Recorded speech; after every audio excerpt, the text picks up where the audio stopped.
Halo Sobat Kalkulus, saya Reza Bajana Semana, mahasiswa Teknik Elektro, Fakultas Sains dan Teknologi Universitas Islam Negeri Sunan Gunung Jati Bandung.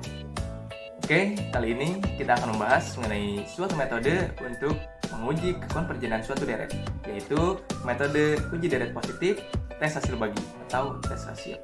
Oke, kita langsung masuk ke materinya. Let's go. Oke, di sini kita sudah masuk ke dalam materinya. Materi yang akan kita bahas tepatnya berada dalam kalkulus 2. Oke, langsung saja kita masuk ke dalam materinya.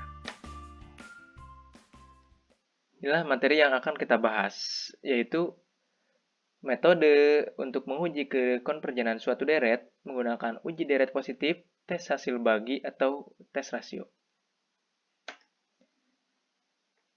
Di sini didefinisikan bila diketahui sebuah deret dari sigma K sama dengan 1 hingga K sama dengan tak hingga AK merupakan suatu deret dengan suku-suku positif. Misalkan, limit K menuju tak hingga AK plus 1 per AK sama dengan rho, maka berlaku jika rho kurang dari 1, maka deret sigma K sama dengan 1 sampai K sama dengan tak hingga AK adalah konvergen. Kemudian, jika rho lebih besar dari 1, maka deret sigma K sama dengan 1 sampai K sama dengan tak hingga AK adalah divergen. Dan, jika rho sama dengan 1, maka uji deret tersebut tidak dapat dilakukan. Artinya, kita dapat menggunakan metode lain untuk menguji kekonverjenan deret tersebut. Oke, supaya tidak bingung, kita langsung masuk ke contoh soalnya saja. Di sini kita masuk ke contoh soalnya. Selidiki kekonverjenan deret berikut. Nah, di sini diberikan sebuah deret, yaitu sigma n sama dengan 1 sampai n sama dengan tak hingga dari n faktorial per 2n faktorial. Oke. Dari deret tersebut, kita ketahui bahwa suku ke n atau an-nya adalah n faktorial per 2n faktorial. Maka, suku ke n tambah 1 atau an tambah 1 sama dengan n tambah 1 faktorial per 2 kali n tambah 1 faktorial. Jadi, kita hanya cukup mengganti n ini dengan n tambah 1.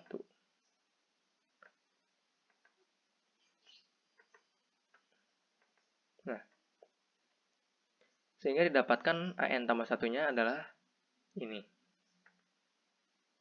Sehingga, limit n menuju tak hingga dari an plus 1 per an adalah limit n menuju tak hingga n plus 1 faktorial per 2 kali n tambah 1 faktorial. Nah, untuk an plus 1-nya, yang ini ya.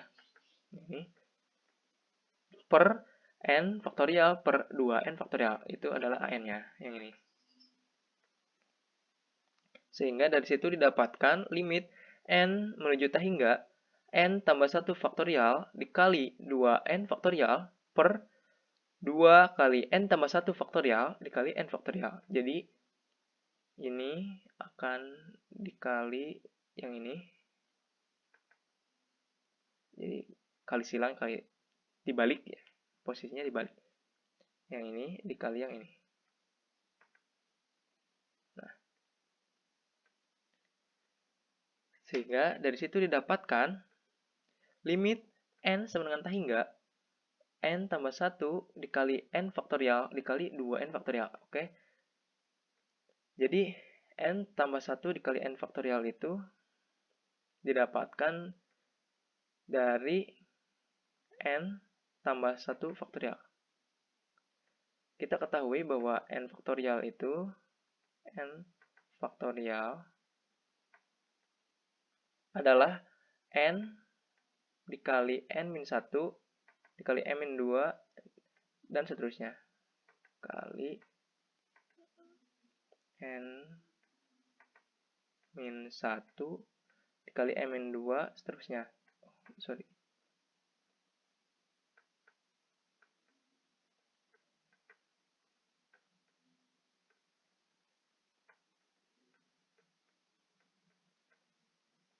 dikali n-1 dikali n-2 dan seterusnya. Ya. Oleh karena itu, n tambah 1 faktorial akan sama dengan n tambah 1 dikali n faktorial. Nah, balik ke sini. Jadi, n tambah 1 dikali n faktorial dikali 2n faktorial per 2n tambah 2 faktorial dikali n faktorial. Nah, 2n tambah 2 faktorial ini bisa kita ubah seperti n tambah 1 faktorial. Jadi, didapatkan limit n menuju tak hingga n tambah 1 dikali n faktorial dikali 2n faktorial per 2n tambah 2 dikali 2n tambah 1 dikali 2n faktorial dikali n faktorial. Nah, dari situ didapatkan, nah ini ya, ini ditulis lagi, didapatkan limit n menuju tak hingga n tambah 1 per 2n tambah 2 dikali 2n tambah 1. Itu karena n faktorial dan 2n faktorial di sini akan saling menghabiskan yang pembilang antara pembilang dan penyebut. Sehingga hasilnya adalah 1. Dengan begitu didapatkan limit n menuju tak hingga n tambah 1 per 4n kuadrat ditambah 6n ditambah 2. Ini dikalikan ya.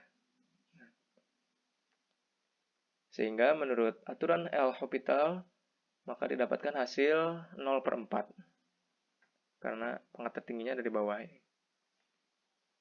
Atau sama dengan 0. Sehingga karena rho-nya sama dengan 0 atau kurang dari 1, maka deret sigma n sama dengan 1 hingga n sama dengan tak hingga dari n faktorial per 2n faktorial adalah konvergen. Sesuai dengan sifat-sifat yang tadi ada di slide sebelumnya. Oke, terima kasih.